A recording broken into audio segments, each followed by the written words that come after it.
Echoes of the Forgotten Village.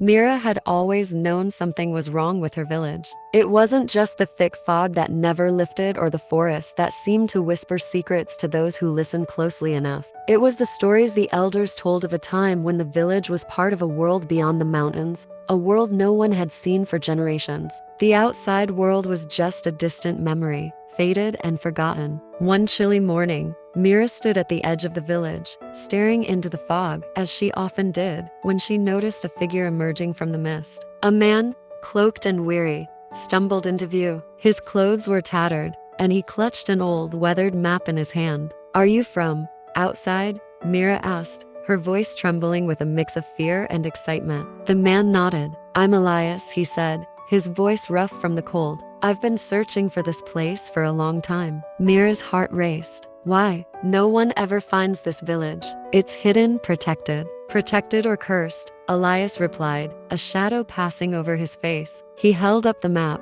pointing to a mark that seemed to pulse with an eerie glow. "This map led me here. It speaks of a village lost in time, where the past is forgotten and the future never comes." Mira's curiosity flared. "What do you know about this place?" "Not as much as I'd like," Elias admitted, "but I've read that the village was once part of the world beyond. Something happened, a curse, perhaps, that sealed it away, trapping the people here." Mira's thoughts raced back to the elders' stories, to the warnings about questioning too much. But Elias' words stirred something deep within her, a longing for answers, for truth. She decided to help him, even if it meant defying the village's unspoken rules. Together, they ventured into the forest, following the paths on Elias' map that no villager had ever seen before. The trees seemed to watch them, their branches whispering secrets as they passed. The deeper they went, the more Mira felt the weight of forgotten memories pressing down on her. They reached a clearing where the fog thinned, revealing ancient ruins covered in moss and vines. Elias approached a stone altar at the center, where symbols etched into the rock glowed faintly.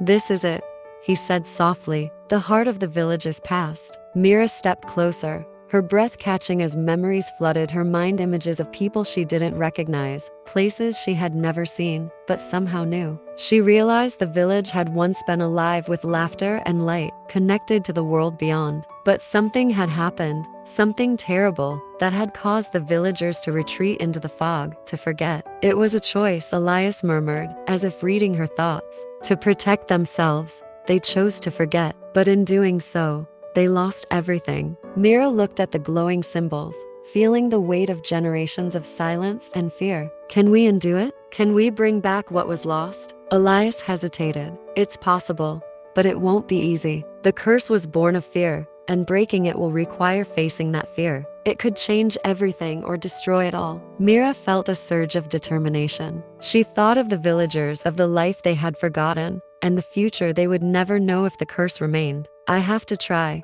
she said, her voice steady. Together, they performed the ritual Elias had found in his studies, speaking the words that echoed through the forest like a distant memory. The ground trembled, the fog swirled, and for a moment, the village seemed to shimmer as if caught between two worlds. Then, everything went still. The fog began to lift, revealing the mountains and the sky beyond. The villagers emerged from their homes, their eyes wide with wonder as they saw the world outside for the first time in generations. Mira looked at Elias, her heart pounding. "We did it," she whispered. Elias smiled, though there was a sadness in his eyes. "Yes, but the village will never be the same. Some will remember, and some will forget, but the choice is theirs now." As the village slowly awakened to the world around it, Mira felt a sense of peace. The past had been reclaimed, and with it, the future. The curse was broken, but the echoes of the forgotten village would remain, a reminder of the power of memory and the courage it took to face the unknown. And as the last of the fog dissolved into the morning light,